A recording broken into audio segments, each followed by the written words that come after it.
नमस्कार दोस्तों, मैं हूं हार्दिक भारतीय। मेरे चैनल का नाम भी हार्दिक भारतीय है। यूट्यूब में भी मेरा इसी नाम से चैनल है। वीडियो अच्छा लगे तो वहां सब्सक्राइब करिएगा। दोस्तों, कमेंट में खास बताइए कि आज क्या होगा, ईवीएम हैक होगा या लोकतंत्र की जीत होगी। वैसे तो ऐसा कुछ होता नहीं है, पर एक चीज तय है कि जब भी अगर बीजेपी जीत जाएगी तो विपक्ष का हर बार का रोना यही है कि ईवीएम हैक हो गया। और अगर वो जीत जाते हैं, जहां जीतते हैं, मतलब समझिए कि 25% जगह पर भी अगर वो हार जाएंगे तो वहां बताएंगे कि वहां ये ईवीएम हैक था, और बाकी सब जगह पर लोकतंत्र की जीत हो गई। उनका कन्फर्म है, कहीं पर भी ये हार जाए तब सिर्फ यही बात कि ईवीएम हैक हो गया। आज चाहे परिणाम जो भी हो, शुरुआत में आपको परिणाम कैसा भी लग सकता है, अभी 9 बजे तक समझिए, क्योंकि पहले फेज का जो होता है वो ज्यादातर सरकारी अधिकारियों का होता है। पहला वोटिंग वही लोग करते हैं। तो आपको तो पता ही है, ज्यादातर जगहों पर सरकारी अधिकारी कभी सरकार से खुश नहीं होते। वो खुश होते ही नहीं है, सरकार से तो कभी नहीं होते हैं, कहीं कहीं पर होते हैं। बाकी इसलिए ज्यादातर वो सरकार के विरुद्ध में ही वोट गिरता है। तो तुरंत ऐसा शुरुआत में अनुमान मत लगा लीजिएगा कि हाँ हो गया, ये हो गया, वो हो गया। वो तो उसके बाद ही पता चलेगा। और अभी से कांग्रेस वाले इतनी बड़ी बड़ी हाँक रहे थे, लेकिन अभी से विपक्ष वाले जो उधर है महाराष्ट्र में महाविकास आघाड़ी, उनका अंदर अंदर मारा मारी तक शुरू हो चुका है। और अभी से ही उन्होंने कर्नाटक के सीएम का जो होटल है वो बुक कर लिया है। और जैसे ही इधर पता चलेगा कि समझिए कि महाराष्ट्र में ये जगह पर ये आदमी जीत गया, तो तुरंत प्लान तैयार है, चलो इसको उठाओ, डालो प्लेन में, ले जाओ होटल में, बंद कर दो। अभी से ही वो क्या बोलते हैं, भेड़ बकरी होते ना, वैसे पकड़ पकड़ डालो, बाड़े में डालो, इसको डालो गाड़ी में, चलो उठाओ इधर से। ऐसे ही पूरा एकदम प्लानिंग तैयार हो चुका है कि एक भी आदमी बचना नहीं चाहिए, क्योंकि अमित शाह का डर है। और लोगों को लगता है कि अमित शाह इनको तोड़ देगा। तो अगर सोच के देखिए कि अगर वो टूटने वाले होंगे तो क्या वो आज ही टूटेंगे? अगर अमित शाह को तोड़ना होगा तो तुम क्या कैसे रोक लोगे? टूटने वाले को कैसे रोक लोगे आप? ये उद्धव ठाकरे से बढ़िया और कौन जानता होगा कि टूटने वाले को कैसे रोक सकता है। उनकी 2 साल चलने के बाद पूरी की पूरी पार्टी खिसक गई थी नीचे से, तो उनको भनक तक नहीं लगने दिया था। अगर वो टूटेगा तो वो कैसे भी तोड़ देगा। वैसे ये सब तोड़ना बोलना ये मतलब सही नहीं है, ये भी मैं भी मानता हूं। पर जब महाभारत का युद्ध हुआ था ना, तो महाभारत का युद्ध शुरू होने से पहले अगली रात को दोनों पक्ष को बुलाया था और युद्ध के नियम तय किए गए थे। और उसमें जब भीष्म पिता ने कहा युधिष्ठिर से, और कृष्ण भगवान थे, उनसे पूछा, बोला कि अगर आप चाहे तो कोई भी युद्ध के नियम हम रख सकते हो, यो युद्ध के नियम मान्य होंगे।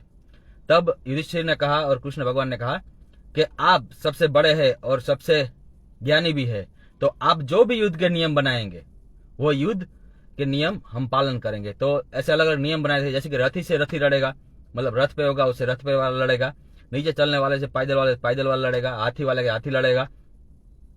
और कोई भी रथ वाला नीचे वाले लड़ने वाले आदमी से हथियार नहीं करेगा। किसी हथियार गिर जाएगा तो उस पर हमला नहीं किया जाएगा। कर्ण पे हुआ था, हमला किया था अर्जुन ने, उसका भी कारण था।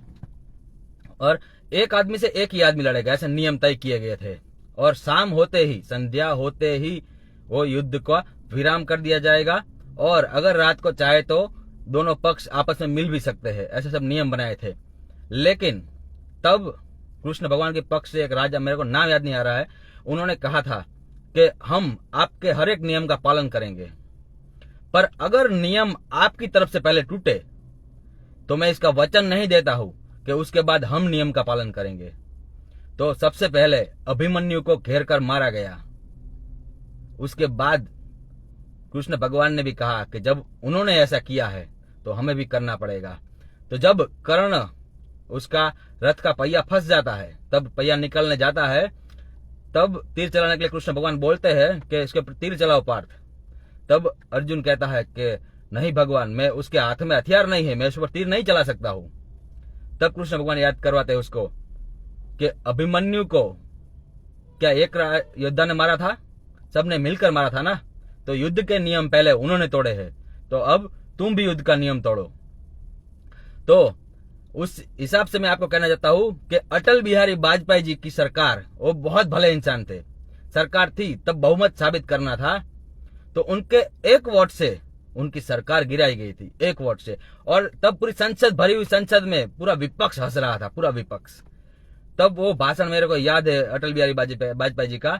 वाजपेयी जी कहा था कि एक समय ऐसा आएगा कि चारों तरफ बीजेपी का झंडा लहरा रहा होगा और सब लोग आप लोग पे हंस रहे होंगे। आज वही किया है उन्होंने उस टाइम किसी को तोड़ा नहीं, तो विपक्ष वालों ने उनका आदमी तोड़ दिया और उनको बहुमत साबित नहीं करने दिया। तो आज अगर अमित शाह से आपको डर लग रहा है ना, तो ये डर मुझे बहुत अच्छा लग रहा है, क्योंकि सीधी तरह से घी नहीं निकलता। ये राजनीति है, यहाँ साम दाम दंड भेद इस्तेमाल किया जाता है, और वही अटल बिहारी वाजपेयी जी को भी करना चाहिए था। वो हमारे सबसे बढ़िया प्रधानमंत्री बन सकते थे। वो अगर सत्ता में रहते तो बहुत फर्क पड़ता, लेकिन उनको साम दाम दंड भेद इस्तेमाल करके उनको गिरा दिया गया। आज सबको अगर डर लगता है अमित शाह से, तो ये डर मुझे अच्छा लगा। ये डर होना चाहिए, क्योंकि तुम लोगों ने युद्ध के नियम पहले तोड़े हैं, तो अब तुम्हारे साथ भी तो वही होगा। तो आज देखते हैं क्या होता है। अगर मेरी बताऊं तो मैं बीजेपी मोदी समर्थक हूं, बीजेपी समर्थक हूं, तो मैं तो चाहूंगा कि दोनों जगह पर बीजेपी की सरकार बने। पर झारखंड में थोड़ा मुश्किल है, और महाराष्ट्र में आज कुछ भी हो सकता है। भारी बहुमत से बीजेपी समर्थक पार्टी महायुति जीत भी सकती है, और ऐसा भी हो सकता है कि जनता के मूड का कोई गारंटी नहीं है, उनको हरा भी सकते हैं। अभी फिलहाल चुनाव का ऐसा चल रहा है कि रेड एग्जिट पोल वाला का गलत हो जाता है। अभी जनता का मूड क्या है वो समझना बहुत मुश्किल है। तो अभी 3-4 घंटों में पता चल ही जाएगा कि परिणाम क्या आएगा। पर एक बात तय है कि अगर महाविकास अघाड़ी मतलब के विपक्ष वाली संगठन पार्टी नहीं जीतती है, तो उनका आरआर मतलब रंडी रोना यही होगा कि ईवीएम हैक हो गया। उनका हर बार का है, उनका ईवीएम हर बार हैक हो जाता है। जहां वो हारेंगे वहां सिर्फ यही होता है, ईवीएम हैक हो जाएगा। अगर इस चुनाव में चाहे परिणाम जो भी हो, पर इस बार उद्धव ठाकरे ने अपने पापा की बनाई हुई इज्जत को, पूरी जिंदगी की बनाई हुई इज्जत को एकदम से धूल में मिला दिया। आज जितने भी बाला साहेब ठाकरे के समर्थक थे, वो सब के सब आज उद्धव ठाकरे से जरा सा भी खुश नहीं है। अगर वो जीत के कैसी भी सत्ता चला ले, पर उनके दिमाग में उनकी ये छवि बन चुकी है कि ये आदमी सत्ता के लिए चाहे कुछ भी कर सकता है, कुछ भी कर सकता है। उनके पापा के बोले गए हर एक शब्द का उल्टा इसने करके दिखाया है। ये किसी का वंशज इतना गलत हो सकता है, वो आज सब ने देख लिया है। तो अभी थोड़े टाइम में 3-4 घंटों में पता चल जाएगा। जय जय हिंद।